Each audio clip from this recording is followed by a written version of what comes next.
Good afternoon. I'm Nicholas Salmond, the Director for the Center for the Study of the United States, and it is my pleasure and my honor to welcome you all to Organizing Within, Against, and Beyond the State, Martin Sostre and the Struggle for Prison Abolition, with Garrett Felber and a panel of experts. I will now offer the land acknowledgement that we give in lieu of reparations here in Toronto. The sacred land on which we operate has been a site of human activity for 15,000 years. This land is the territory of the Huron-Wendat and Petun First Nations, the Seneca, the Mississaugas of the Credit River, and the nations of the Haudenosaunee Confederacy.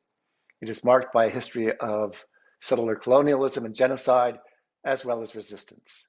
It is a site from which ongoing internal and external colonial projects are launched and extended, even as the persistence and violence is erased in dominant accounts of history, especially accounts of the present day. The territory was the subject of the Dish with One Spoon Wampum Belt Covenant, an agreement between the Haudenosaunee Confederacy and the Ojibwe and allied nations to peaceably share and care for the resources around the Great Lakes. 2 Row Wampum says, "We are going to live on this land together and respect each other's sovereignty. The Dish with One Spoon is an agreement that recognizes that we live off of the same resources. It is hard to eat a collective meal together off of a dish with one spoon. Hence, protocols are put in place to ensure mutual respect and accountability to each other and to the land." Today, the meeting place of Toronto is still the home to Indigenous people from across Turtle Island. Our intersecting communities are comprised of those native to this land, Indigenous people from other territories, as well as settlers who have come here by choice, force, or otherwise a result of settler colonialism and imperialism. The Truth and Reconciliation Commission 94 calls to action reaffirms that the treaties with Indigenous peoples must be lawfully honored. We are all treaty peoples and are responsible for honoring and upholding those agreements. We are grateful for the opportunity to work on this territory and to share space with all of you. Thank you. One upcoming event that I'd like to tell you about is on December 1st from 3 to 4 p.m. We will have an online special book launch, Warring Visions, Photography and Vietnam, with Professor Thi Phu from University of Toronto Scarborough, Professor of Media Studies. Great new book on photography and Vietnam before, during, and after the war. I urge you to turn out for this event. Thank you very much. I now would like to hand it over to, and I always forget this and I apologize. In the talk today, if you have questions, please use the Q&A feature at the bottom of your screen. Those questions will then be relayed to our speakers and our respondents. Thank you.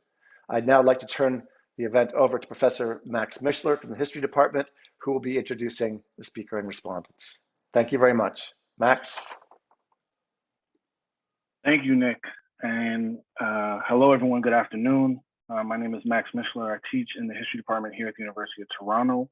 And I'm very pleased here to have all the people that are with us today because I'm a student of theirs in some sense. I read their work and learn a great deal from them about not only the past, how we got to where we are, but perhaps as important, if not more important, how we might get somewhere else. That is, the futures that are possible. And so I'm very excited about this. I want to briefly introduce the respondents first, and then I'll introduce Garrett, and then we'll jump into the talk. I just want to say one quick thank you again to Nick Salmond and the Center for the Study of the United States for supporting this event and really for supporting so many events that I think are both interesting and important and urgent. So thank you, Nick. Thank you, Mio, as well, for all of your help. So today we have with us 3 people. I'll start with Khalil Grant. Khalil Grant is a doctoral student in history in the Women and Gender Studies Institute here at the University of Toronto. Their research broadly concerns transnational history, racial capitalism, and the history of the carceral state. And I am very pleased to say, writing a groundbreaking dissertation on the history of contemporary prison abolition and police abolition movements. Next, we will have Brett Story. Brett Story of Ryerson University is a geographer and award-winning nonfiction filmmaker. Her films have screened True or False Hot Docs, Biennale, among many other festivals. And her second feature-length film, which I encourage all of you to see, is The Prison in 12 Landscapes, which was awarded the Special Jury Prize at the Hot Docs Canadian International Film Festival. Her interests are across the fields of documentary and critical theory. They include experimental cinema, essay films, racial capitalism, Marxist political economy, visual geography. Brett holds a PhD in geography from our very own University of Toronto and is the author of the book Prison Land, Mapping Carceral Power Across Neoliberal America from the University of Minnesota Press, which I also encourage you to go out and buy and read. Now we have Garrett Felber, our guest of honor, shall we say. I'm going to do the formal introduction of Garrett and then maybe say a few words about him as well. Garrett Felber is a visiting fellow in American Studies at Yale University. He originally received his PhD in American culture from the University of Michigan.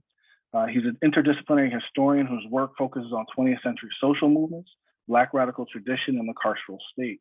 Felber's Those Who Know Don't Say, The Nation of Islam, Black Freedom Movement and the Carceral State, which was just published in 2020, received the Merle Curdy Intellectual History Award from the Organization of American Historians, and was a finalist for the Museum of African American History Stone Book Award.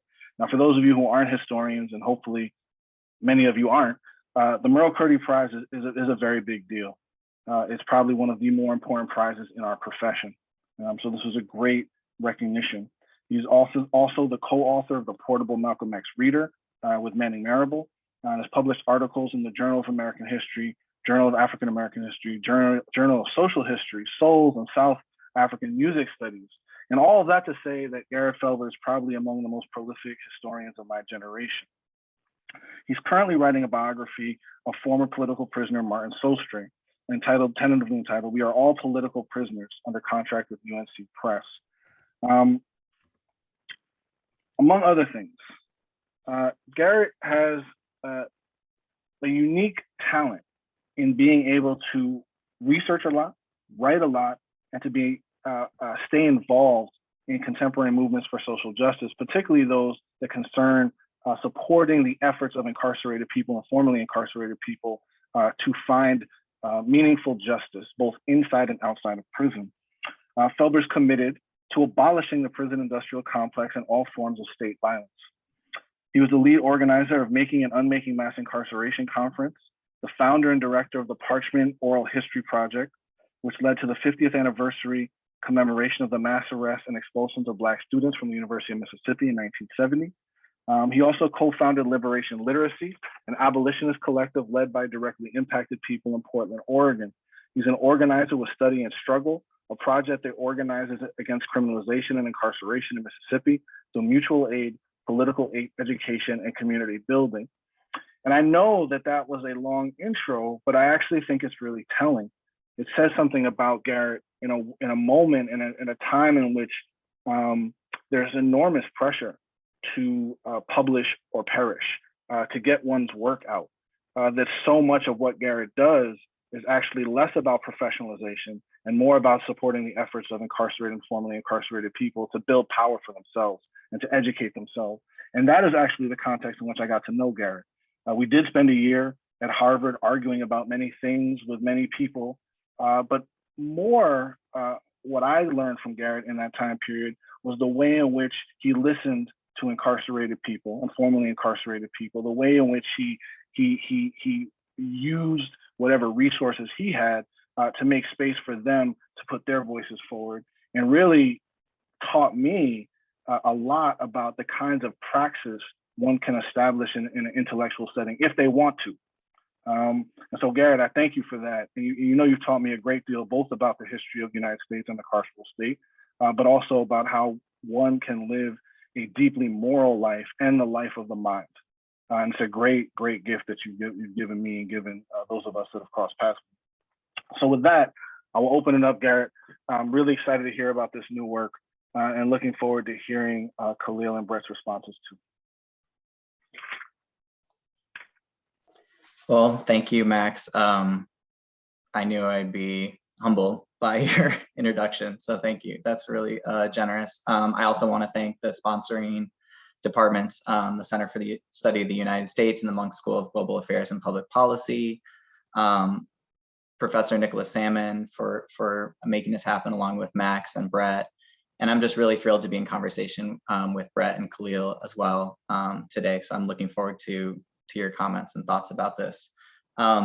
This was something that we had planned to do pre-pandemic with my first book. And I'm just so grateful to be able to talk about this new project in progress.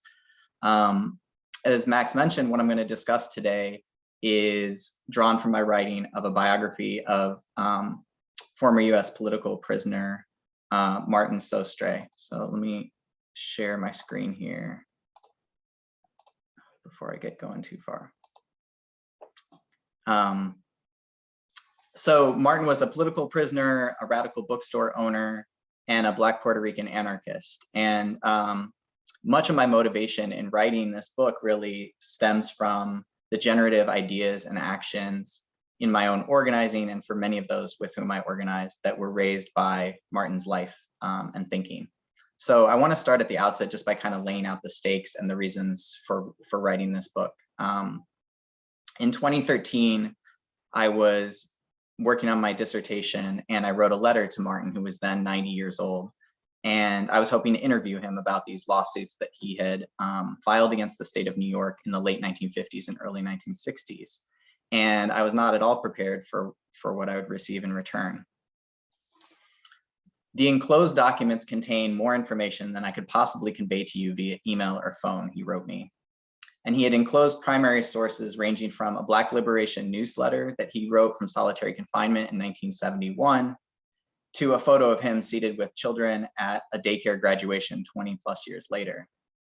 And part of what struck me then and continues to this day was his reluctance to narrate his life through words, but rather to let his actions speak for them. And indeed, as an anarchist, the propaganda of the deed was central to his political ideology and practice, which is something I'll talk about a bit later. Shortly after he sent me these, he unfortunately had a stroke, and his wife Liz wrote to me to convey the news that he could no longer write me. And he passed away in 2015 at the age of 92, a year later. So a few years later, I met up with Liz and their son Vinny for coffee. And she turned to me at one point and unprompted said, Martin would never want a biography written about him. And at this point, writing a biography about anyone seemed completely inconceivable because I was just trying to finish a dissertation.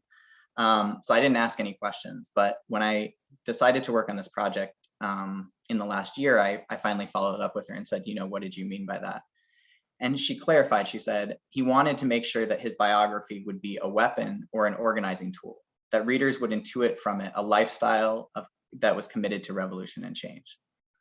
And this was extremely validating for me because this is exactly the reason that I wanted to write this book and undertake this project. Martin's thinking and deeds have greatly shaped my own political development. And as I said, many of those with whom I've shared his writing inside.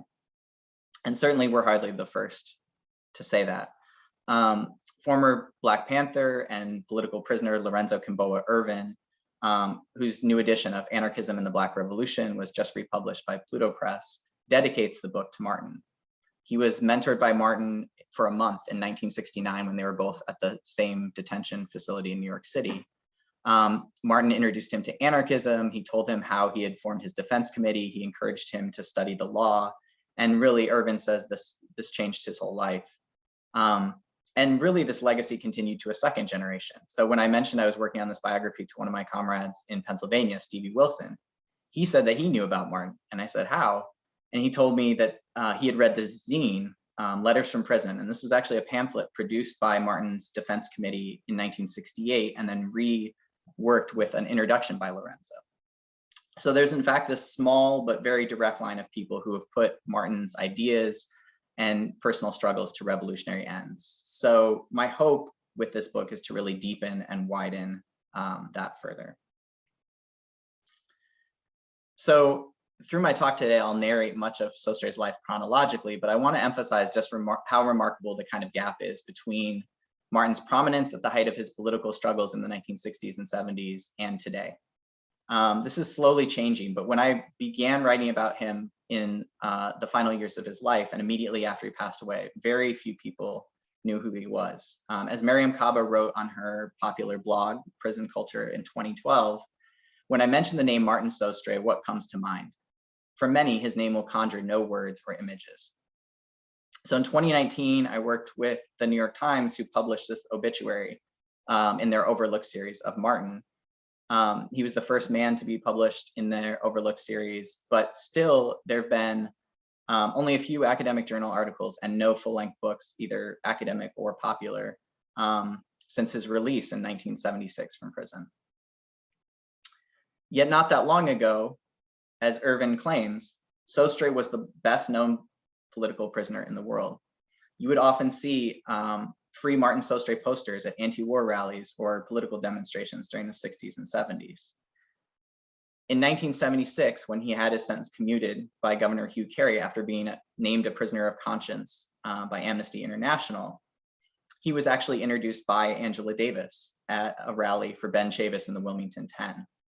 Other comrades who have talked to remembered him as, quote, the George Jackson of the East Coast. So I think the reasons why Martin's only being remembered and understood today are varied, and I hope to discuss a little bit about historical erasure as a form of state violence at the end of this talk. But what I hope to talk about today is really how we can learn from him in our movements to abolish prisons and police and bring about an egalitarian society free of hierarchy and domination and coercion. So I thought I'd just lay out some key questions that I hope we can kind of think about as I'm talking today through Martin's life, although certainly not resolved. I think resolvable questions mean that we need to ask new ones. So I'm certainly not expecting us to come to any agreement about these within an hour. One is, where do we position our organizing vis-a-vis the state? Does the abolition of prisons and police necessitate abolishing the state? What is the role of incarcerated people in movements to abolish the PIC? What's the difference between a political and a politicized prisoner? Is it useful to distinguish them, and if so, why? And what is the relationship between individual freedom and, I think by extension, individual resistance, and universal liberation and collective struggle? So those are some of the modest questions that I'd like us to think about today. And before we get into Martin's life, I just want to identify 5 key principles that sort of organized and guided his political practice over his 92 years of life. Some of these he explicitly named, others I've sort of synthesized based on his actions, but I'm going to use different points of examples throughout his life to kind of illustrate these, but I hope we might use these to think about and approach revolutionary action that's both within, against, and beyond the state today. So the first is that all terrains of struggle are valuable. Unlike many revolutionary thinkers who were his contemporaries and were seeking to identify and mobilize a particular revolutionary class, Sostre saw every site and group within an oppressive society as a possible site of resistance, and therefore a fertile place from which to organize. When his sentence was commuted in 1975 on Christmas Day, he said this: "For me, this is a continuous struggle. Whether I am outside or inside, if the battlefield changes, my struggle never does." And at various times in his life, he identified the solitary confinement wing, his jail cell, the courtroom, the streets, the home, and the body as sites of revolutionary struggle. He often talked about them in terms of conversion or exposure. Of the courts, he said, "The court is an arena, it is a battlefield." Writing of prisons from solitary, he wrote, "Do you not see that we've converted your prison camps into revolutionary training camps for cadres of the Black liberation struggle?" The second is the sort of dialectic that my first book was about. Escalated repression breeds escalated resistance. He wrote that, quote, "Dissent carries risks, but the risks of silence and consent are greater." So he always believed in resisting all forms of oppression, however, whatever their size might be, and that this would expose contradictions and violence and catalyze an ever-broadening base of resistance. Which leads us to the third. Exposing contradictions will put the state on the defensive. So in the tradition of Marx's dialectical materialism and later Maoism, which Sostre was no doubt influenced by, he believed that a central revolutionary task was to expose and bring out contradictions. Understanding that the coercion and violence of the state happened not just through extreme measures such as the death penalty or police killings, but through everyday consent, he believed that challenging even small, seemingly small acts of what he called unlawfulness would put the state on the defensive and therefore flush out new contradictions. Again, related to this, individual resistance could catalyze mass movements. Here he was very clear. In a speech at Dartmouth the year he was released, he said, "I believe in the propaganda of the deed. A dynamic deed is something that mobilizes people." And of course, propaganda of the deed, a direct action meant to serve as a catalyst for revolutionary action, is central to anarchist practice. It's often associated with assassinations and bombings of the ruling class. But one of the first theorizers of the term, Italian revolutionary Carlo Pisacane, captured the way that I think it's most applicable to Sostre. He wrote that ideas spring from deeds, not the other way around. So for Martin, deeds were not simply a way to prove the effectiveness of an idea, but actually to test it and experiment. And Mariam Kaba notes this: "We need 1 million experiments," she writes. "A bunch will fail, and that's good because we'll have learned a lot that we can apply to the next ones." So part of what Martin's life, I think, shows us is as he moves from a Black nationalist to a Marxist-Leninist and eventually an anarcho-communist, is that this is not something that simply happens through reading and theorizing, but through experimenting with different actions against the state, seeing how it responds, and constantly reevaluating and refining his positions.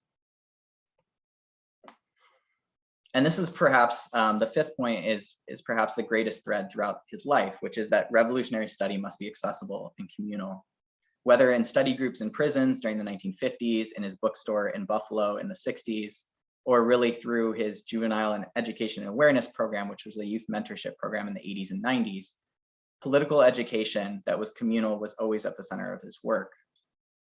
In fact, his commitment to finding creative ways to bring radical ideas to different groups has inspired much of my thinking about the ways that I could use his life and this research beyond simply a book form. And I'll talk about that at the end of my remarks today. So today I was trying to think about how to tell this life in a way that was structured through something besides time. And I actually am using a phrase that Max originally suggested for this talk, architectures of resistance, to think about how we might simultaneously build within, against, and outside the state. So as I give a sense of Martin's life, I'm going to use key moments to pay particular attention to the way that he opposed the state, all while building within and outside it, to create an architecture for the world that we want, within the world that we have. And this is the practice of abolition and revolution. In other words, how can we think in terms of a prefigurative politics that sees revolution as something that must first emerge within the dominant order of an exploitative society, rather than as a kind of single historical event that moves us from one paradigm to another overnight? To use the old IWW line, how do we build a world in the shell of the new? What are the ways that we can erode and erode forms of state domination from the inside while building a scaffolding for the emerging world we seek to create? So who is Martin Sostre? Where did he come from? What shaped his life? I hope by this point you're at least interested in those questions. So he was born in Harlem in 1923 to Puerto Rican parents. His father, Saturnino, was a merchant seaman, and his mother, Crescencia, was a cap maker. And he later described his father as, quote, a talking Marxist, which may have significantly impacted his own sense of himself as kind of a doer. He remembered his father frequently going to Club Julio Mella in Spanish Harlem when he was raised, and this was named after the founder of the Cuban Communist Party. And the club was a popular Depression-era venue for dancing and mingling and organizing, especially amongst Afro-Cubans and Afro-Puerto Ricans. So you can see in this 1937 painting by Henry Glickenkamp, this kind of multilingual, multiracial, multigendered space with flyers of the Spanish Civil War and the Mexican Communist Party. And perhaps especially influential for someone like Martin, in the back left corner, you can see a glass enclosed newspaper and book stand where they sold books on communism in Spanish. Now, the most important anchor in Martin's young life in Spanish Harlem was the nearby Louis Michaud's African National Memorial Bookstore on 7th Avenue. So the bookstore became simply known in the neighborhood as Michaud's, and Sostre would have encountered it really during its infancy in the 30s and 40s. But by the 1950s, Michaud's had become the largest, most influential Black interest bookstore in the United States. It was likely the first brick and mortar Black bookstore. So this photo from 1945, which was given to me by Vonda Michaud Nelson, which is Michaud's grandniece, who's not surprisingly a youth librarian now, is kind of the closest I've seen of a representation of the store as Martin might have experienced it during his youth. So one of the unique features of the store was not simply that it was virtually the only place that you could get literature on the African diaspora, but also that it was Harlem's most complete lending library. So Michaud created a deposit system where you could borrow a book for 3 cents a day, and when you would return it, you'd get your full deposit back. And this commitment to bookstores as a community space, not unlike a public library, had a profound impact on Sostre. And you'll see he maintains a similar sense of communal space and radical reading throughout his life. So to get to principle one, all terrains of struggle are valuable. Sostre left school after the 10th grade to help his family earn money during the Depression. He would carry his sort of status as a high school dropout as a badge of honor throughout his life, especially as he started winning really influential court cases against the state. He was drafted in World War II and dishonorably discharged after getting in a fight. And in 1952, as you can see here, he's arrested for heroin sales and convicted of a 6 to 12-year indeterminate sentence. He would arrive at Sing Sing the following year and was in his cell when Ethel and Julius Rosenberg were executed by the state. He would tell a story later about the lights in the prison dimming with each jolt of the chair. At the time, the Rosenbergs' oldest son, Michael Mirapol, then 10 years old, told the press, "The judges of the future will look back upon this case with great shame." Nearly 25 years later, Sostre would speak at Carnegie Hall in favor of opening the Rosenberg case again. And again, Michael invited him actually to a Black History talk at his university on the topic of political prisoners. And you can see on this slide here, in 1976, Martin even gives a talk in Buffalo, a place whose significance you'll see shortly. Sostre positioned his own frame up sort of in the long line of political repression that includes the anarchists Sacco and Vanzetti, as well as the Rosenbergs and eventually himself. But decades before Sostre was widely considered to be a political prisoner, he was first what he described as a politicized prisoner, someone whose radicalization was the product of their confinement rather than the cause.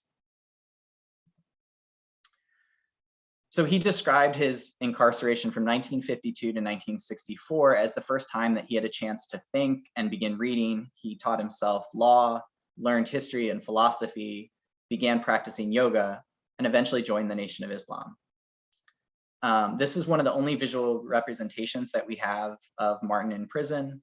It may have actually come from the second time he was in prison, but it's a self-portrait of himself sitting on his cot in his cell, reading in the half lotus position with a stack of books, likely legal materials, on the floor.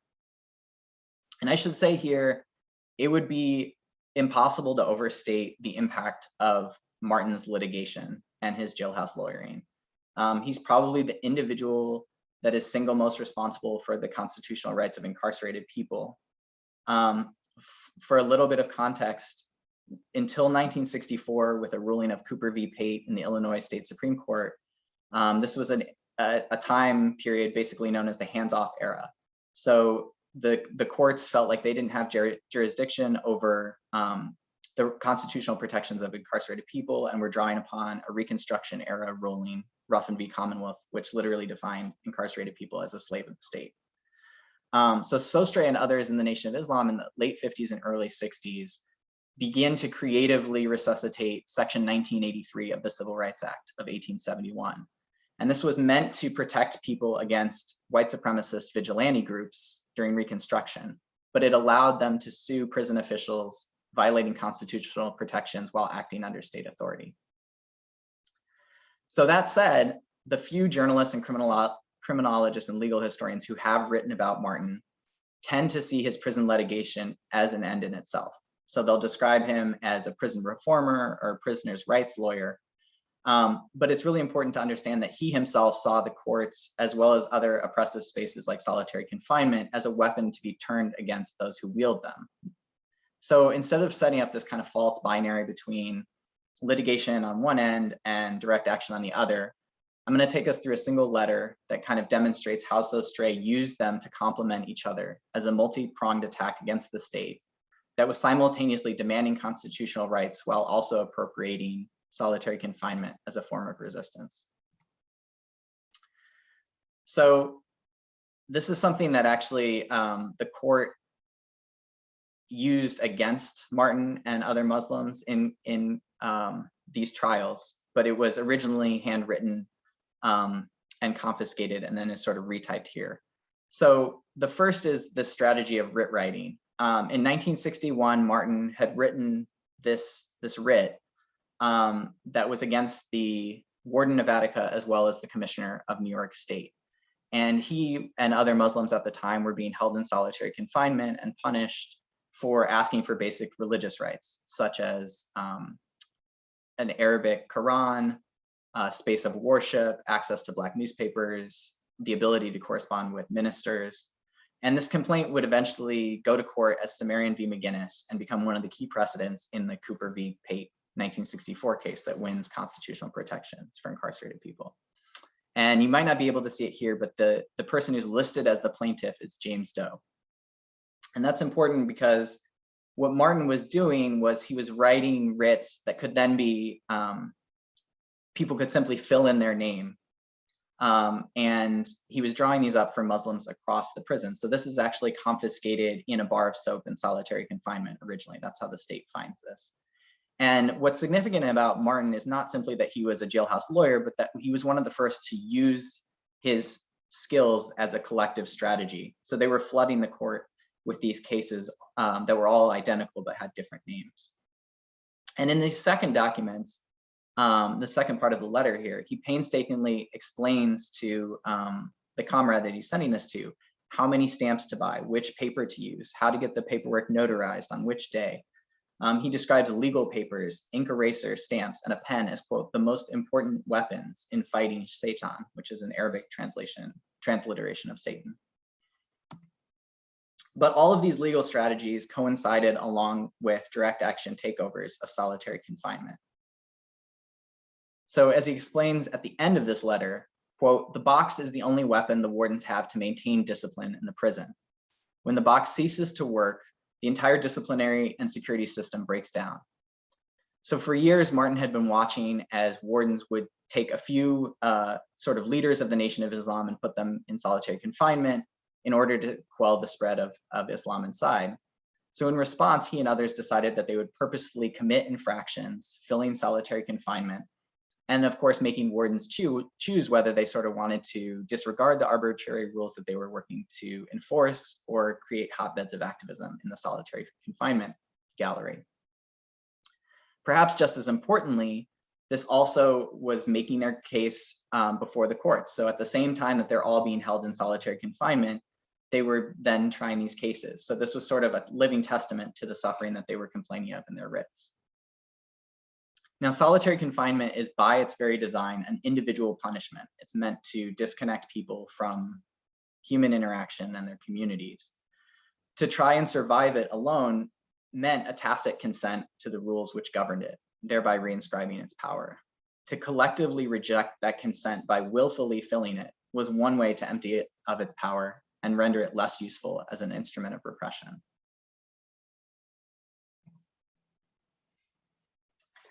So the second principle about escalated repression and resistance, obviously that applies to this first one about solitary confinement and to many of these, but I'm going to move on to what Martin did when he got out in 1964.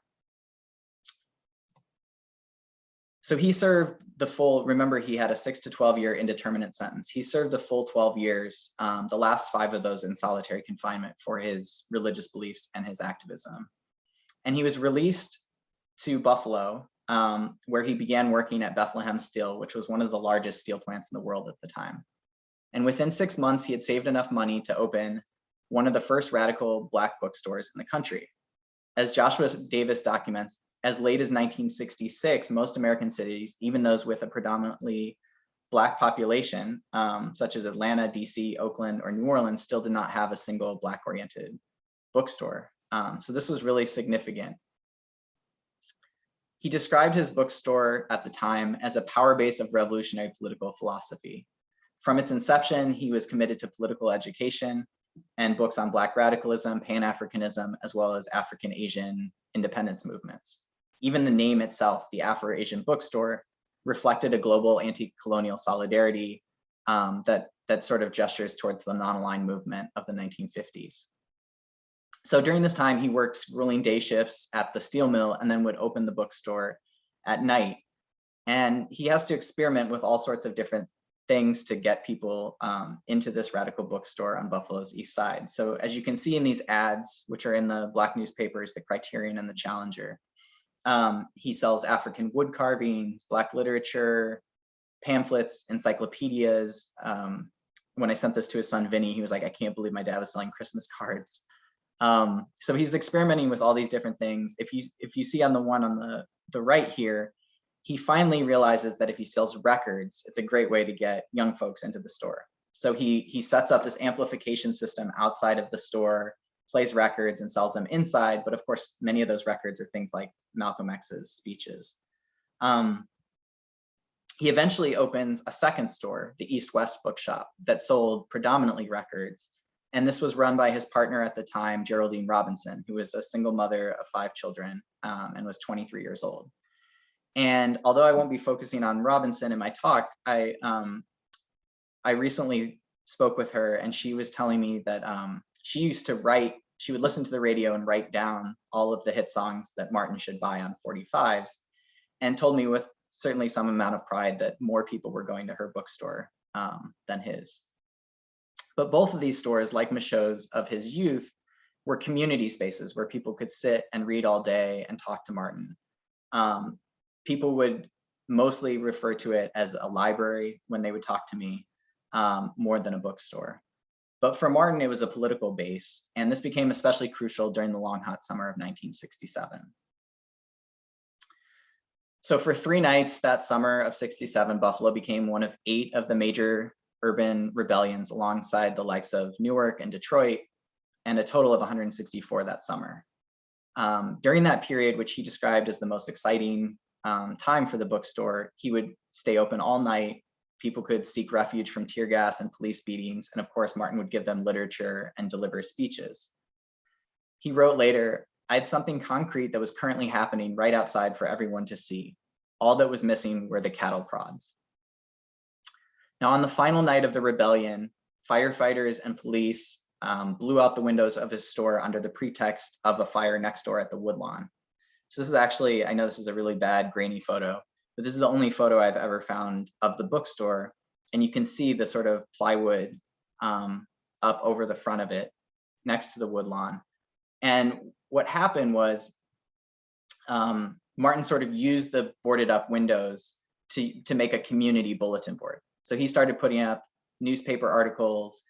He modeled this after the sort of Red Guards, the big, Maoist papers that could be put up. And then other people started adding their own articles of interest. And police would go in the middle of the night and tear them down. And then Martin would come back the next day and put them up. And there was sort of this back and forth. But again, it was this repurposing, creative repurposing of a mode of repression by the state to bring people into the struggle.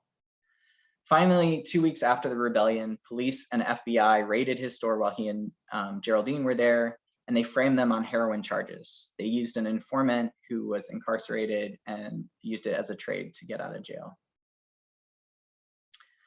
So over the next several years, his defense committee ran what was called the AfroAsian Bookshop in Exile. It was at the University of Buffalo Student Union, and they would sell books and pamphlets to raise legal funds and awareness about his case.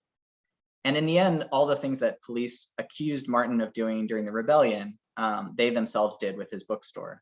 They blew out the windows and flooded his inventory, ultimately looting the store.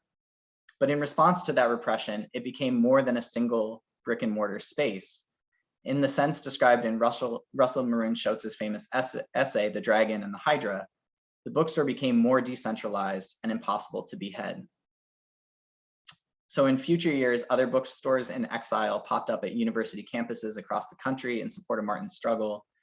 And here you can see one was eventually started on the Lower East Side in 1974 by someone who had done time with Martin at Wallkill in 1971. So this is an advertisement for a block party for the opening of the AfroAsian Bookstore in Exile in 1974. So principle 3, exposing contradictions to put the state on the defensive. It ultimately took 8 months before Martin was actually in court for the heroin charges.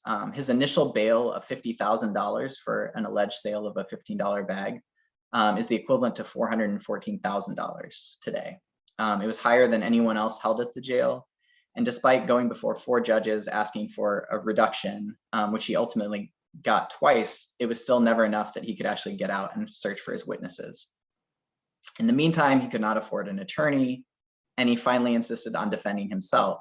He was then institutionalized for a week, diagnosed by 4 psychologists as a, quote, paranoid personality, but still fit to stand trial without counsel. So by the time he eventually goes to court 8 months later, which is captured in a pamphlet by his defense committee that they sold Martin Sostre in court, he basically sort of uses the courtroom as a theatrical event in 3 acts. Whether calling the judge to the stand or interrogating the doctors themselves about their own, quote, abnormal responses to injustice, he turned the system inside out upon itself. We must expose fascism, he told a rapt audience. Dissent has come to the courtroom just as it has come to all levels of society, in the streets, the universities, and the home. Now, his refusal to defend himself or call any witnesses revealed the one-sidedness of the state's frame-up. As one member of his defense committee noted, his refusal to participate, quote, accentuated the hollow and phony rings of the proceedings. In essence, Sostre forced the state to perform a play without its key actor, a defendant. In doing so, he used the courtroom to lay bare the contradictions of the state. When he would speak at trial, he used it as a stage to denounce the war in Vietnam and at home in Black communities like his own on Buffalo's East Side.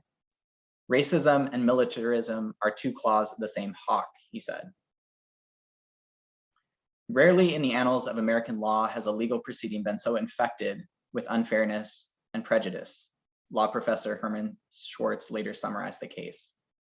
The case started with a bail that was later conceded to be excessive and ended with a sentence so lengthy as to be unconscionable. So Sostre, 2 days shy of his 45th birthday, was sentenced by an all-white jury to a virtual life sentence of 31 to 41 years. But in Sostre's thinking, this was a foregone conclusion and one that he planned to fight in court a higher court on another day. Yet by resisting the role of the defendant and instead forcing the court to expose its contradictions, he had hoped to reveal the inner workings of state repression to the public in Buffalo. And he later describes this strategy at length this way, quote, by challenging and exposing for public scrutiny every unlawful and underhanded act of oppression employed by the rulers, I'm alerting everyone to these methods and raising serious questions which will have serious legal, political, and moral implications. I have found this to be the most effective method in fighting the oppressor.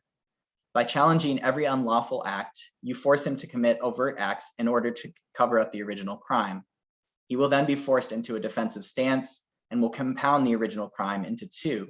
2 crimes are more difficult to conceal than 1, so he's more vulnerable. So this is how Sostre sort of theorizes his own resistance in the trial, is sort of that the court itself will have to cover itself up and become more and more vulnerable. So point 4, individual resistance. In the interest of time, I'm going to skip over the first half of Martin's second term in prison. So he's sentenced to 31 to 41 years in 1968 and is commuted in late 75. And during this period, he wins one of the most important legal cases for incarcerated people in US history. He organizes a strike in the license plate shop that makes all the license plates for the state of New York.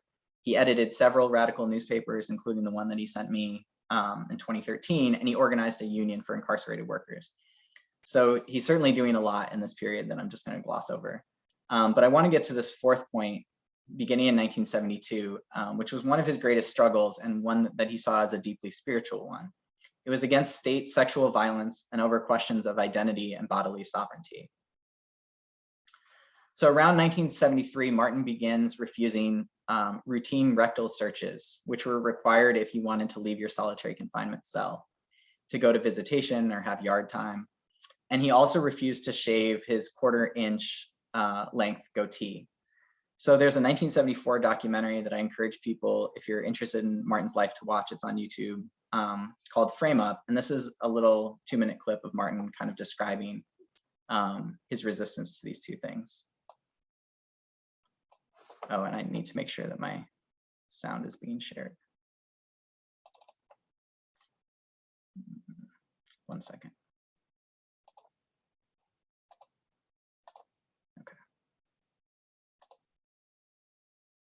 Yeah, I'm in solitary confinement in Clinton prison. I've been there since December. They transferred me from the solitary confinement in what they call segregation. They've changed the names now. The prisons are no longer prisons. They're facilities, correctional facilities. I understand they want to change the name of this joint. Yeah, well, while they're changing the name, they might as well name it the Waldorf, you know?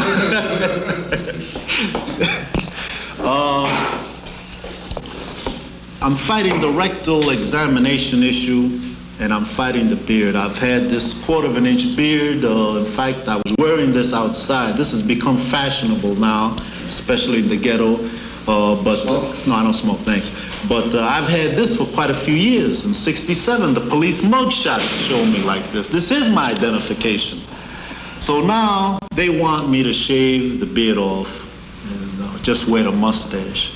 I claim that this is a personal right, that I have a constitutional right to wear the beard. It's neat. They can't say that it alters my identification because this is my identification. They can't say that it holds lice, because in the first place, there's no lice problem in the prison. In the second place, the lice would have a hard time thriving in such a short beard, just like they would up there. So they don't have a leg to stand on. I have decisions on that. And now they have me in solitary confinement. They don't even let me have a straight pin. All I have in my cell are just law books, which I have on the floor because there's no furniture in the cell, just the bed. No table, no desk, no nothing. They won't let me have my typewriter. They won't let you have a fingernail file. Just your toilet articles, which is only just a toothpaste and a toothbrush. No deodorant, no nothing.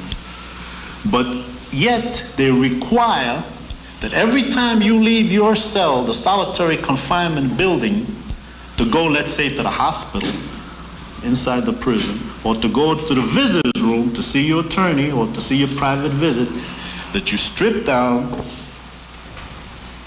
naked, you bend over and spread your cheeks. Now they know you don't have anything in your rectum. They just do this to dehumanize you. Because once a man bends over and spreads his cheek, there's 2 or 3 hacks leering at you. That's a sign of not only of submission, but it's symbolic of being sodomized. And a lot of prisoners submit to that, but I'm not going to submit.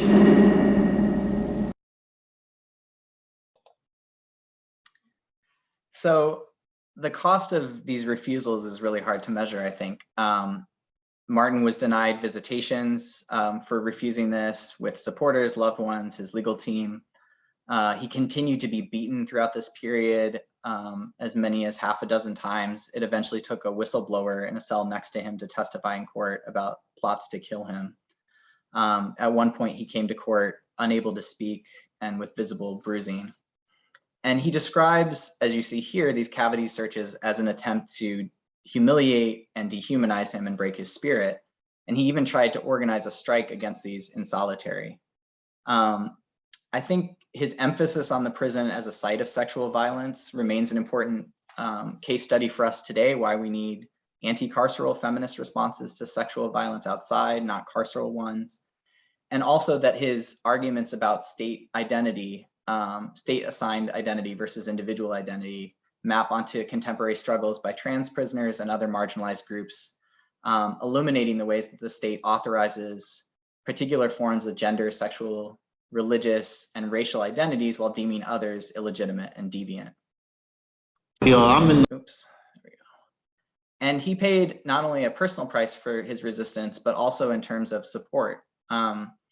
So one of the things I'm writing about right now with Stephen Ward, who was the biographer of the revolutionary thinkers, James and Grace Lee Boggs, is that the Boggses, who had once supported Martin, by this point sort of wavered on their support of him because they thought that this issue of the rectal examinations in the beard was him martyring himself and making the struggle all about himself. So there's this sort of back and forth in these archives that I found between the radical priest Daniel Berrigan, who was supporting Martin, and the Boggses. And I think this raises important questions about who constitutes a political prisoner, what role do imprisoned people play in revolutionary movements, as I said at the outset, and what price are imprisoned people supposed to pay to participate. And as you can see here in Berrigan's handwritten note in this back and forth, at the bottom, he says, "Meantime, Martin's been beaten again." The price that Martin was paying for this was with his body and with his life. So the fifth principle, as I said, really threads throughout his entire life. And this is that revolutionary study must be accessible and communal. I'm going to touch upon this through really the last project that Martin was a part of, and it was actually the one that was the most sustained throughout his life. It's the Juvenile Education and Awareness Program. So this on the left is Sandy Sheback with Martin. And Sandy was in his 20s when he first heard about Martin. He was visiting Rahway State Prison in New Jersey. Rahway had had a prison rebellion just months after Attica, lesser known because it did not end in a massacre by the state. And he met with what was known as the Inmates Council. And the head of that council was someone, Sammy Williams, who had actually been politicized by Martin and was a part of those solitary takeovers in the early 1960s. So at the time, Sandy was working with young teenagers in Passaic, New Jersey, and he invited Sostre down to give a talk. And they were sort of driving around, and Martin was asking him about these abandoned buildings and who owned them. So ultimately, one of the buildings at 40 Market Street in Passaic, New Jersey, went up for auction, and they bought it and began paying teenagers in the neighborhood a wage to sort of refurbish it. They turned it into below market rate apartments. This area right here became their headquarters. They had a pool table for kids to play with and a library donated by Abby Hoffman. This is Martin at a second building that they worked on in Paterson, New Jersey with the Sandinista flag. They worked to refurbish old refrigerators that they sent to Sandinistas in Nicaragua. They also did, of course, political education. So they had guest speakers to 40 Marketplace. This is Ben Chavis. They had Big Black, Angela Davis, Piri Thomas, and others come.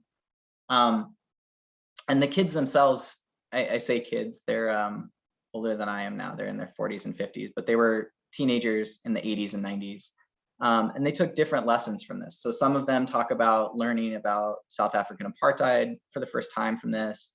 Others, focus more on the lessons that they learned in terms of putting up sheetrock. One of them told me that he, proudly had redone his kitchen for his wife's birthday using the skills he learned as a teenager.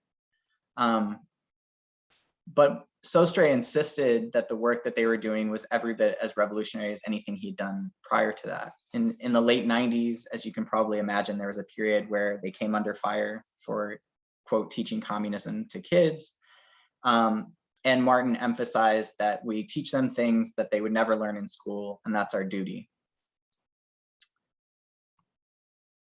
So in conclusion, I hope to just make some brief remarks about how this might clarify our thinking and strategies today, especially as it relates to abolition, the place of the state in our organizing, and perhaps the role of historians and scholars in those struggles. So as abolition has become sort of more and more a part of the public lexicon in the last year, I would argue that what exactly abolition means, both in terms of its principles as well as its practice, has actually become more opaque, not less. And I would also argue it's been less openly debated. So beneath the sort of counterinsurgent rhetoric of whether or not defund the police is an effective strategy, by which they simply mean palatable and actually ineffective, there's fundamental questions that I think we need to raise, and one of those is really about the state. So I should clarify that, like Sostre, I'm not suggesting that we have some dogmatic lines or positions that we defend. I don't think abolition should simply be a moral position. It has to be something that we practice. And as Ruth Wilson Gilmore emphasizes, it's not about a recitation of rules, it's about life in rehearsal. But I do believe that we need to have principles and commitments, and that one of those should be using what gets us free and disposing what doesn't. So I don't think it's a question of resolving the question of anti-statism versus state socialism, but that we do need to constantly clarify and evaluate our positions vis-a-vis the state, anti-capitalism, anti-authoritarianism within our movements and ourselves. And I believe that Martin's life and questions and deeds and ideas raise some of these issues. So to the question of the state, part of my choice for the title of today's talk, Organizing Within, Against, and Outside the State, is that I think he gives us the tools not only to think about the sort of question, the binary question of whether the state, to a more nuanced discussion of how we can position ourselves at various times vis-a-vis the state. So when do we decide to make demands on the state? And how do we do that without legitimizing it? How do we bring out contradictions without reproducing state-produced identities and relationships to each other and within our movements? Here I've gotten a lot also from Ruthie's point about the oft-quoted Audre Lorde line, the master's tools will never dismantle the master's house. And what she emphasizes is that it's the possession, the apostrophe, of master's tools that is central to the oppression, not the tools themselves. And I think that the creative adaptation of state-regulated tools of violence to undermine their effectiveness and demonstrate their true intent, as Sostre does so many times, is a necessary component in resisting and overthrowing the state. I also think there's a perceived dissonance of scale between his thinking and his organizing that's valuable for us to consider. So on the one hand, his analysis is really large scale, and maybe to some might appear too nebulous or flattened. Who exactly, after all, is the ruling class, the oppressor, or the state? But on the other hand, his organizing was often very local, running a bookstore, teaching local teenagers how to install sheetrock, or starting a daycare center. And his resistance is very individual, such as the assertions of bodily sovereignty, or refusing to shave his beard. But I think the relationship between those two things is really crucial. The breadth of how he understood various forms of domination allowed him to engage in a multifaceted life of ongoing struggle wherever he was.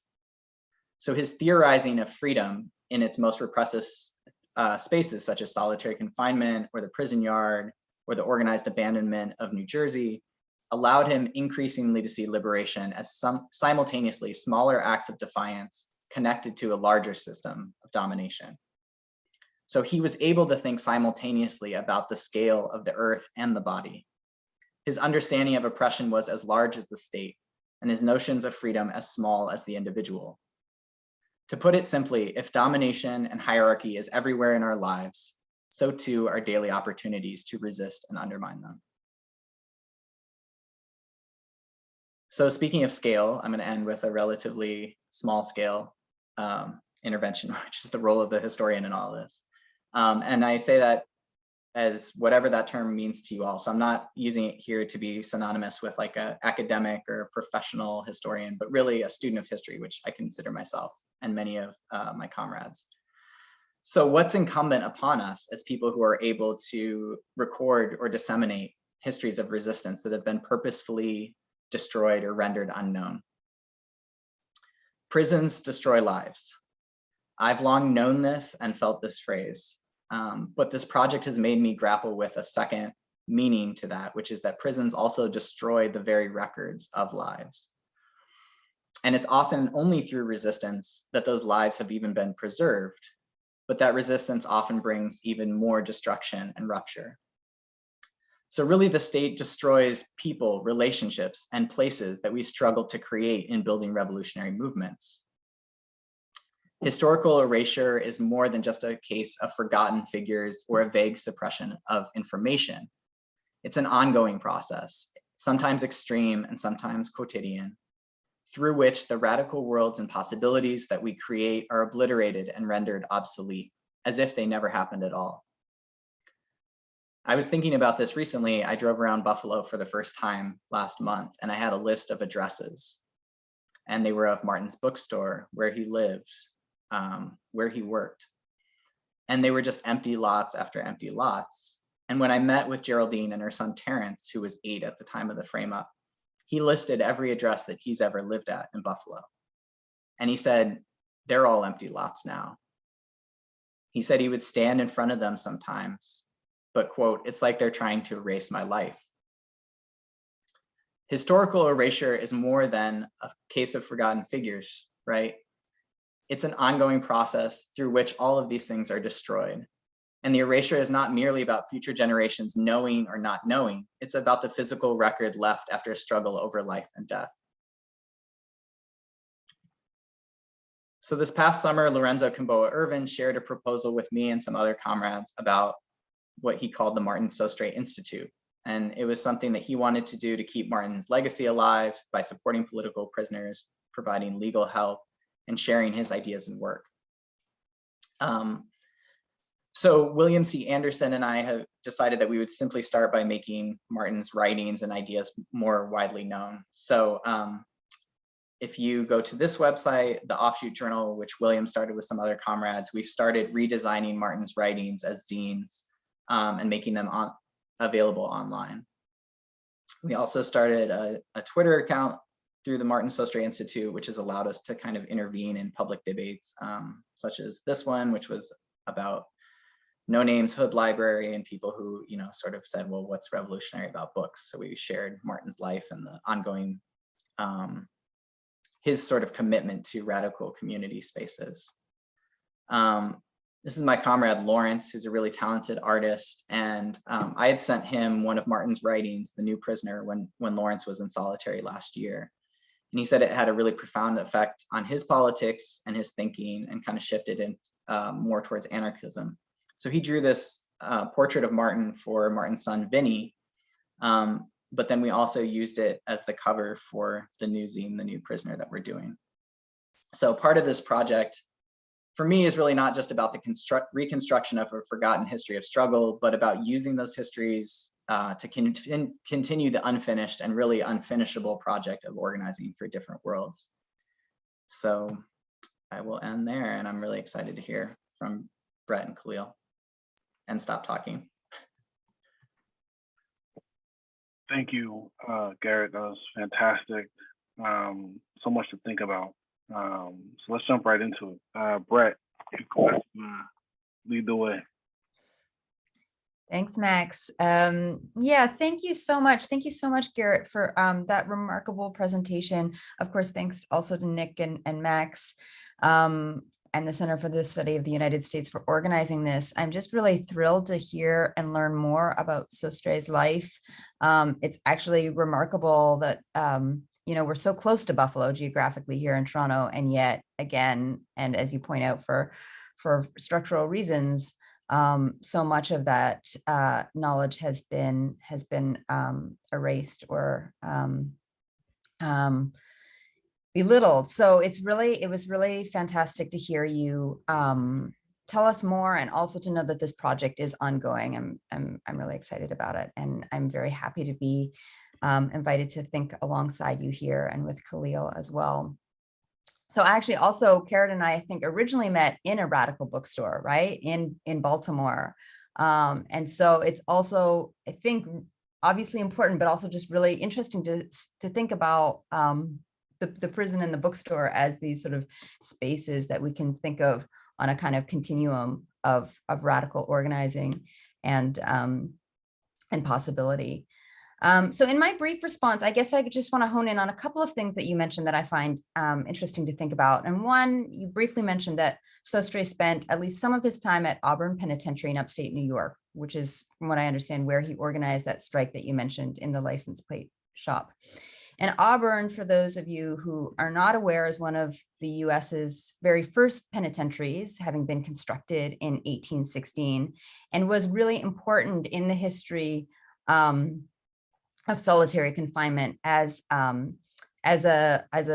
particular penal architecture, because it was where some of the earliest experiments with solitary confinement and sensory deprivation were organized and built into penal space with the very emergence of the penitentiary. And the second is your musing at the end of your presentation on this, the role of the apostrophe in the master's tools.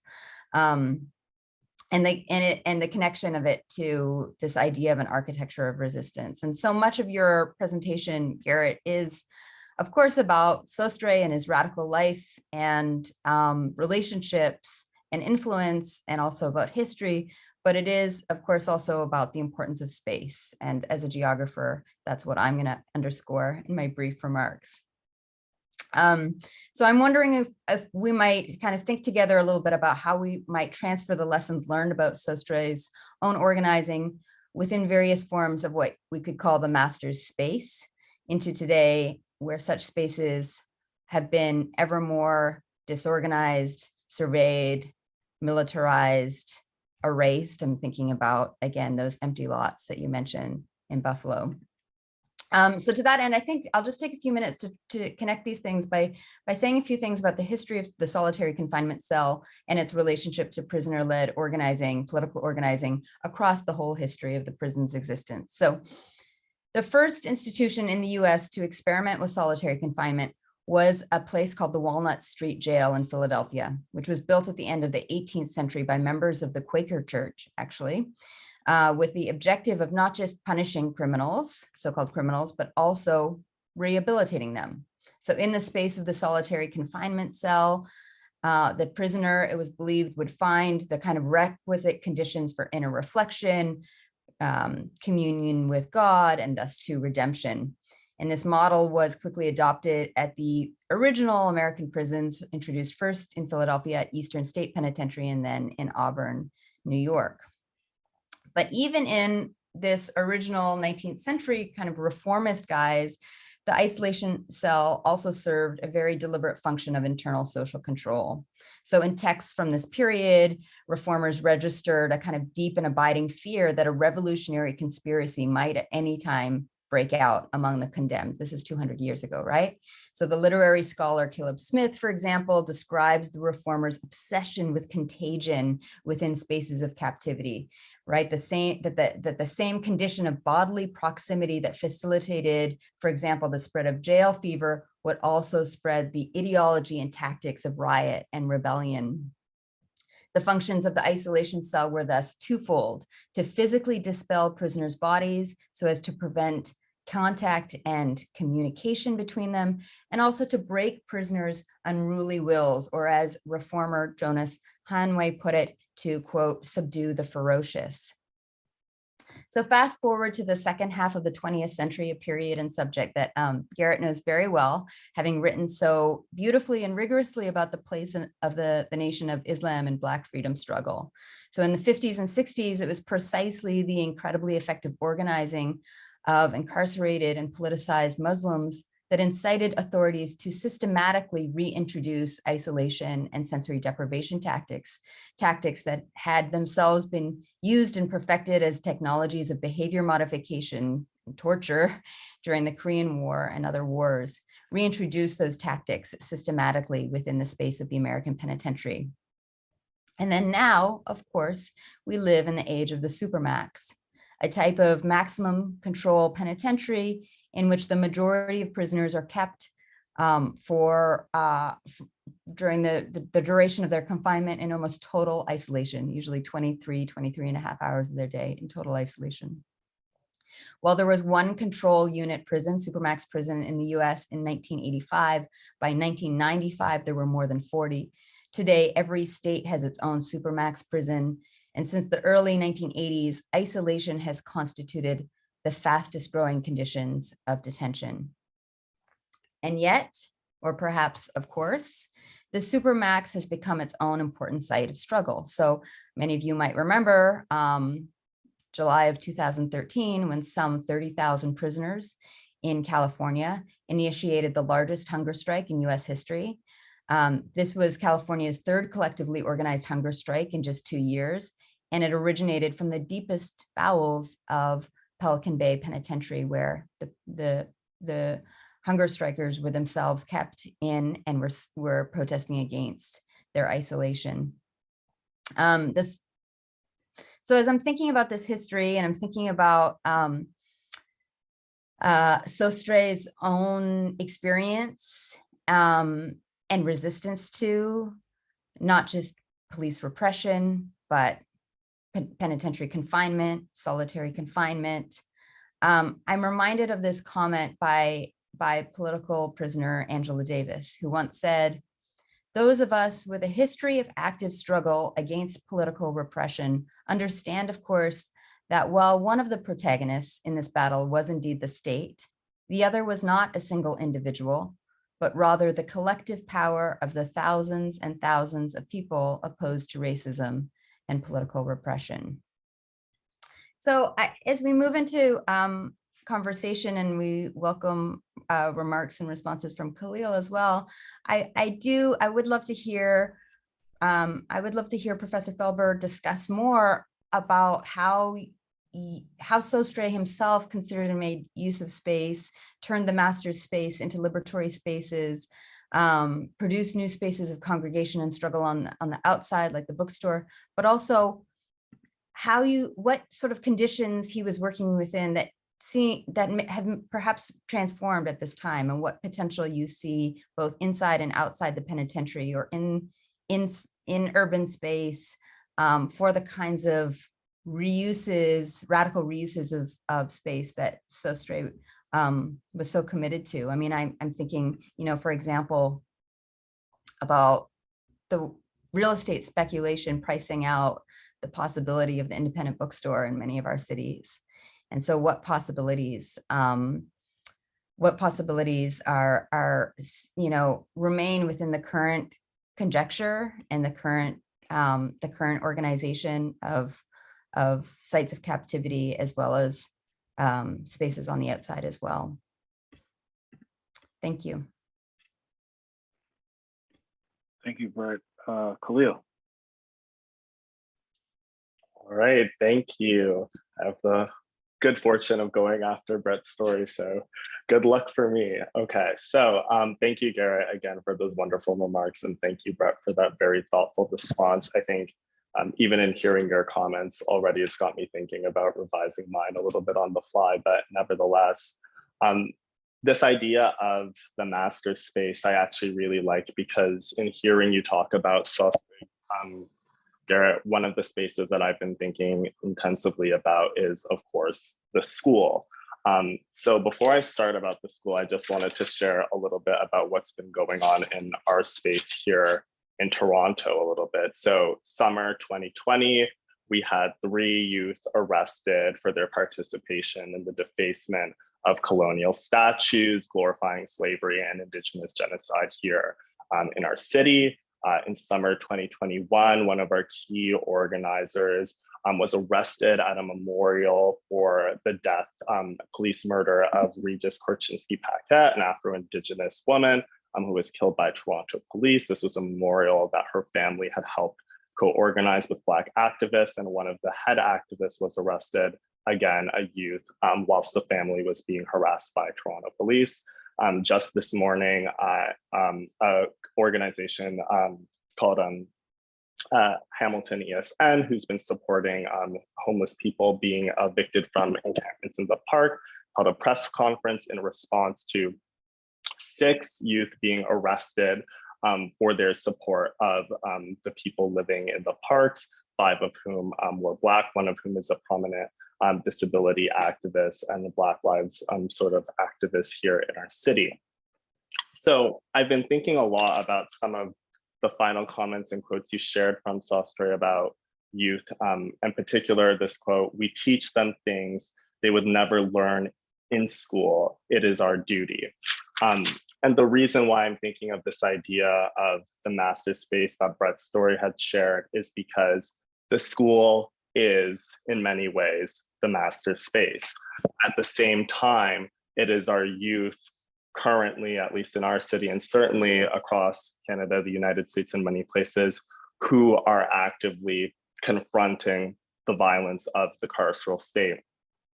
And we're doing this not necessarily having the histories, the knowledge, the experiences, our elders to guide us through these processes. And so one of the kind of things that resonated me with what you shared of Sostre is this theme, this dedication to a sort of revolutionary education and creating radical spaces for youth to be able to learn these histories. I think, you know, a lot of my colleagues and my comrades that I speak to, and I can say this myself, my access to the sort of radical histories that many of you teach did not begin in the school, but rather with a biography of Assata Shakur that was handed to me by my parents. And that is how, you know, I entered and accessed books like Angela Davis, learned about abolition, and now here I am in conversation with you and many people doing really important work. And so, you know, in thinking about Sostre's history and Sostre's legacy, one of the kind of questions that I have for you is around what you think his sort of life, the story that you're weaving, gives to youth and who are actively participating in these struggles. What are some of the kind of key lessons that perhaps we can derive and that will be useful to us? I think, you know, I really resonate and I'm grateful for the fact that you're someone who is connected to struggle and who is writing this story with the recognition that Sostre would have wanted this to be useful to those in struggle. And I'm really kind of sitting with the fact that our youth desperately need it. And it's not that we're not capable, but it's because we are so eager to be doing this work and that we have to have every available tool. You know, you mentioned Mariam Coppa's, you know, we need 1 million experiments. And, you know, not to say that our elders don't have the desire to experiment, but we have plenty of that energy too. And so I'm wondering what does Sostre offer to help us so that these experiments can perhaps be as successful as they can. That is kind of where I wanted to begin. Another piece that I just wanted to throw out there is the idea that, you know, this sort of political biography as a genre, we often take these accounts, these stories, and we try to learn from the victories, the successes. But one of the things, as I'm sure we all know in conversation with activists, is that it's the mistakes that really teach us. You know, one of the passages in Assata's autobiography that still haunts me to this day is when she's talking about being high out of her mind with a couple of activists with pamphlets on their hands. And then a few young folks who were cadres for the Red Guard come up to them in the park and say, hey, the police are arresting folks like right now, and they're probably gonna pick you up if they find papers on you. And they're in the car, and Assata is just thinking or reflecting in the autobiography about how unprepared she was in that moment and how she felt that like she needed to be prepared, and that was an important lesson that, you know, she was passing on through this autobiography, kind of, that readiness is crucial when you're in the thick of sort of struggle. And so I'm wondering, what are some of Sostre's mistakes that maybe you've encountered? What are the things that he perhaps regretted or that he didn't necessarily see as effective that, you know, you can extract for us and perhaps learn from, help us to learn from those eras as well, because his victories, his successes are crucial and important, but the mistakes are also crucial and interesting to me. So I think I will leave it there, but thank you again so much for this presentation and for this opportunity to be in conversation with all of you. Thank you, Khalil. Garrett, what I think I'll do is maybe give you some time to respond to that. And then for folks in the audience who have questions, don't forget, you can just throw your questions into the Q&A and I can pick some of those out and pass them along to Garrett in the panel.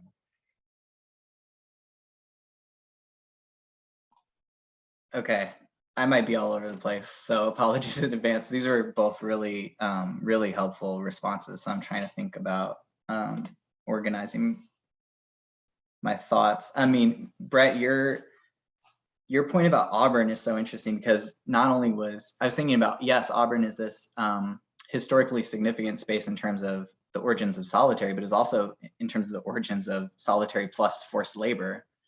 So the fact that he's organizing a labor strike at Auburn while, being, it's just, anyway, that was really generative to think about. And yeah, I'm not a geographer, but I just am so envious of people who think in those terms as I've worked on this project. I mean, I think being in Buffalo and thinking about those empty spaces and then thinking about how, the sort of organized abandonment that he was organizing around in New Jersey at the same time that these same spaces in Buffalo were also being eviscerated. It just made me really want to think about space in different ways.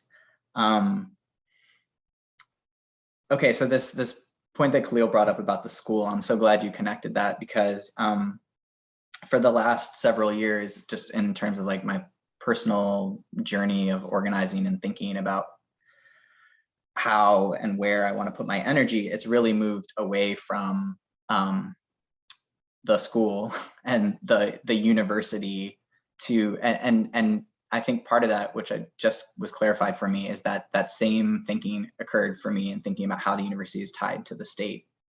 Working for literally a state school in Mississippi, I felt that more acutely than some people might, but it's really, there's just so many mechanisms of power within the university that function as a part of the state. And I think that we should see it as such. And what that's made me do for my own organizing is shift away from when I met Max, I was organizing around trying to get Harvard to offer courses in prisons. And it's not that I don't think that that's significant, and there's plenty of testimonies for people to say that that means a lot in their lives. But the liabilities of having to organize those sort of things that rely on the accreditation of those institutions while also relying on the approval of the prison, I think has really shifted me away towards the organizing I'm doing now, which is really decentralized support for radical study groups inside. So the group that Max mentioned, Study and Struggle, we basically provide the infrastructure and coordinate and help people facilitate radical study groups in Mississippi prisons. And that has freed me up from both the University of Mississippi or any university sort of, and also from DOC. And I think that's something that I probably got in part through Martin's work. I mean, he was organizing study groups all the time in prison. One of his defense committee newsletters is about him starting a freedom library there and starting a study group. And I think just like I've done a lot of thinking about the difference between a study group and a classroom and what one of those is meant to teach us versus the other, to your point about like, where do we learn Asada, right? It's not in the classroom. And even if Asada is being taught in the classroom is not a space that's meant to be conducive to radical organizing. And I kept trying to run my classes like organizing spaces, and it was just like, that's not what folks are coming here to do. That's not what this space is meant to do. So anyway, that's been really helpful. And I think also just in sort of the critical race theory and the schools panic that we're going through right now, to think about like, but what is being taught in our schools, right? To begin with, like it's not that we shouldn't push back against this kind of this right-wing attack, but we should be real about where we learn and the limitations of learning through those formal structures. And we need to set things up that I think in this kind of framework of outside the state, like how are we conveying these histories to young people in ways that create common space that's non-hierarchical, which the schools are not, and non-punitive. And then lastly, I'll just say to I'm all about mistakes and failures. I've studied social movements because I'm very interested in the ways that they fail. I think even just the framework of success and victory and failure, it just fails to capture what organizing is, which is really just a series of experiments and new questions.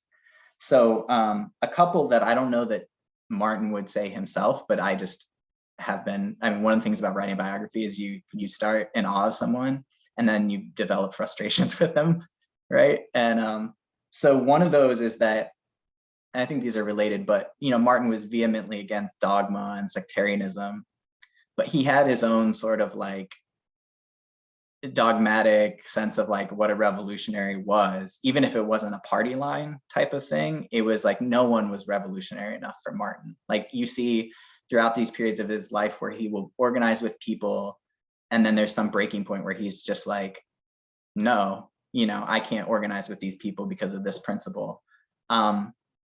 And it's not to say that, we shouldn't hold lines around certain principles and commitments, but I just find him to be,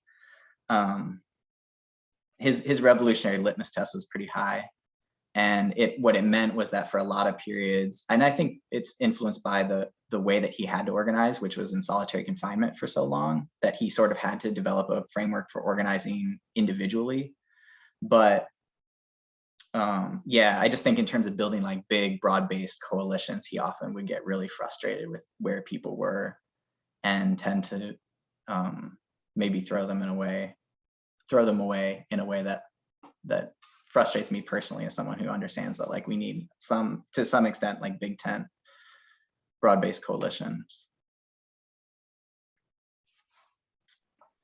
Thank you both so much. My head is kind of spinning from your comments. Awesome, thank you guys. I think I don't have questions in the Q&A, so which is good for me because I have a bunch of questions. So I'm just going to keep going until folks go with things in the Q&A. And obviously Khalil, Brad, feel free to jump in and jump off. We're approaching the end of time, but I give folks a few more minutes to see if they have questions. But I have one or two. First of all, Garrett, this is really, really fascinating, and it's a pleasure really to see such a gifted social historian turn their attention to a single person as opposed to a social movement. And that's something that maybe at some point we could even talk about too. What's the difference between writing about an activist versus a social movement? These are different kinds of biography. But I was really struck by this sentence. You said prisons destroy lives, but they also destroy the records of the living. And it really resonated for me as someone who, as you know, is not trained as a 20th century person, but is trained as a historian of slavery and freedom in the 18th and 19th century world. And it's exactly the same statement is true about slavery. And there's a whole conversation about the problem of the archive and the history of slavery. So one of my questions is, do you think there's a similar conversation among scholars of the carceral state about the problem of the archive, right? That the kind of limited archive is an effective state violence. And if there's not that conversation, should there be? Because you seem to be very much engaged in a question about archives and archival practice.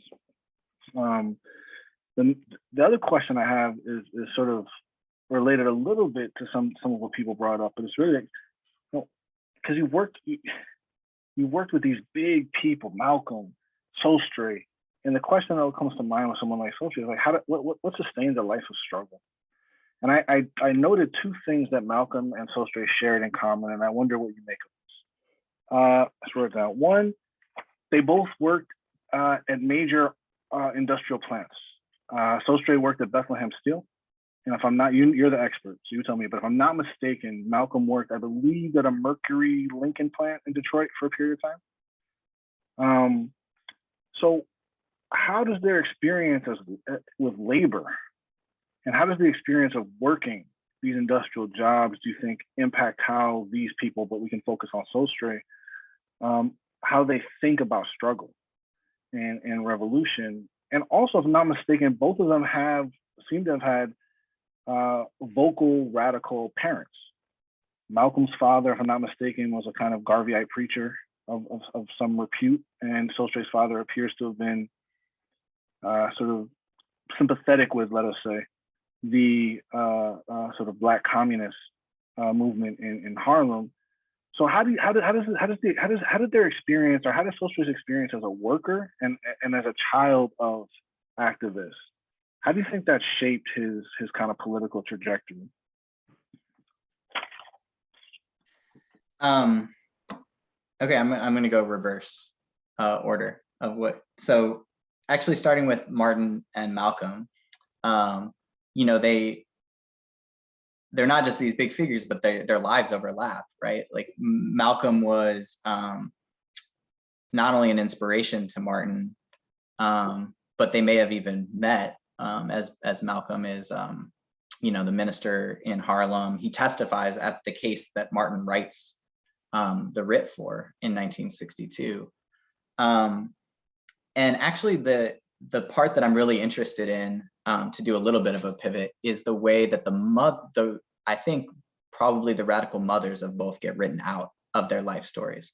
So they both come from radical backgrounds, and in the tellings that they give, which are limited, they're both radical fathers and mothers who are apolitical. And I think we know that's wrong in Malcolm's case, right? Because people have done great research about how Louise was writing for the UNIA newspaper. I suspect it's also not true for Crescencia. You know, she's doing needlework at home, which is sort of like a labor trade where you can make more money because you're not being, you know, it's outside of the factory and the union. But I'm interested in at least speculating in the early chapter about the Club Mea, Julio Mea, which has these women's auxiliaries.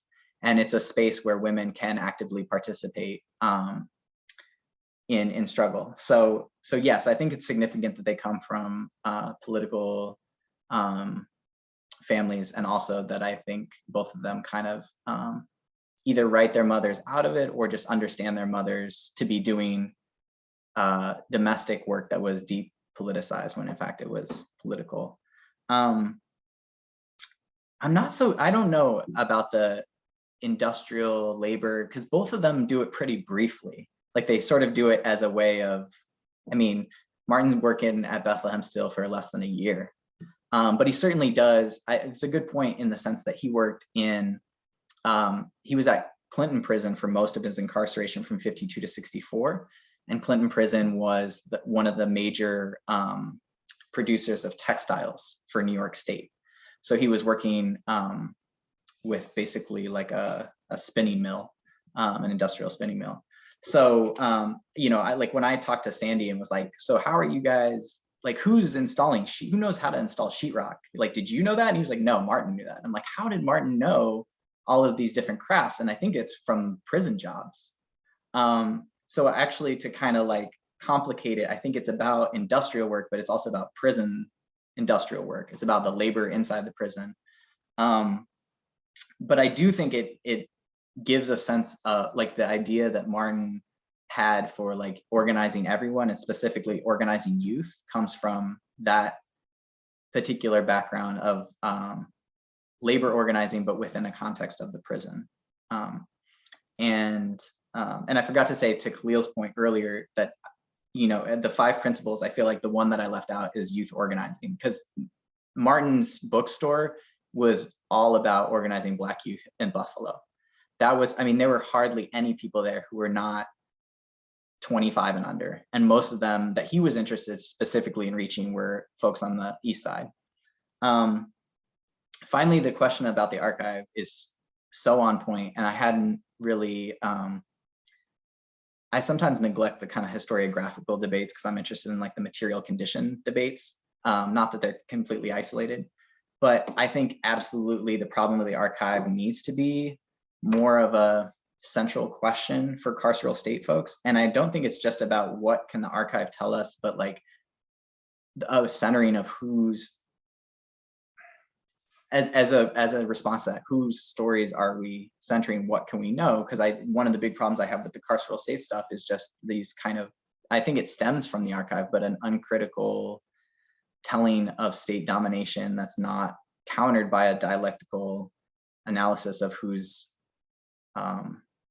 opposing it. And so part of my first book I did not set out to write a history of the state in any way, but I realized that if I was going to write a story about incarcerated Muslims fighting for religious rights, I was writing a history of the state. And I think the carceral state folks writ large are not always attentive to thinking about how they're writing history from below, even when they think they might be writing history from above, that those are, you can't be writing one of those without the other. And that the problem of the archive is really the way to accentuate that. Yeah, I mean, and that, like I said, that's the same issue in the study of 18th, 19th century slavery. You can write a history of domination, but there's something that's like not only not right, but politically insidious about only telling the history of the powerful and not those who struggled for power, right? Or struggled against it in some capacity. That's great. So I'm gonna give you or Khalil, if you guys have any last words, but I think we'll wrap up. And just want to say, well, I'll give you guys a chance if you have any last things to say, Khalil, Garrett, and then we'll wrap up. No, I'm ceding the floor to Khalil. All right, Khalil, last word is yours. Oh goodness, the pressure.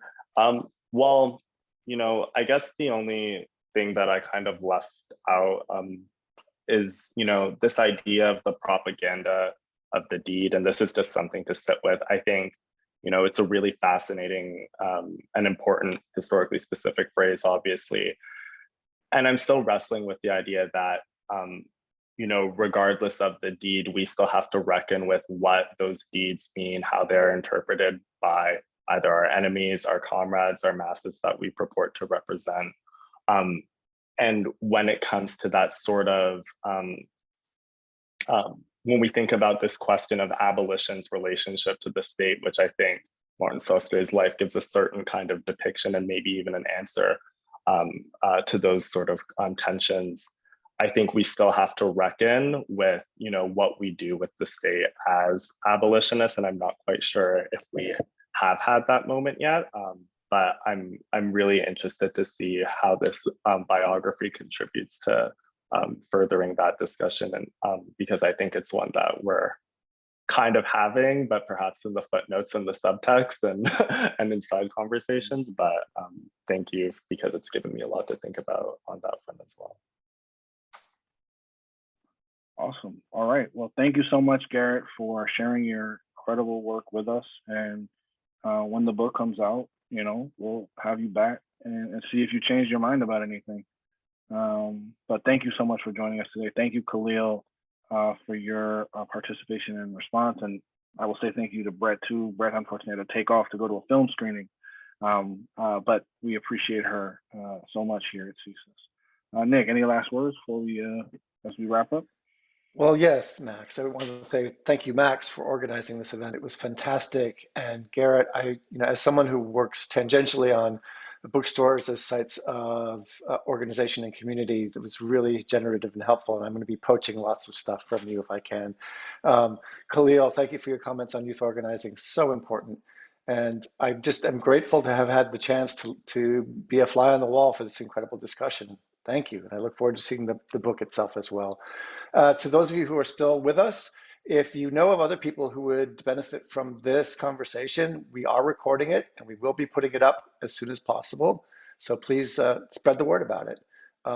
Garrett, thank you very much. And thank you everybody for coming out today. I'm very grateful.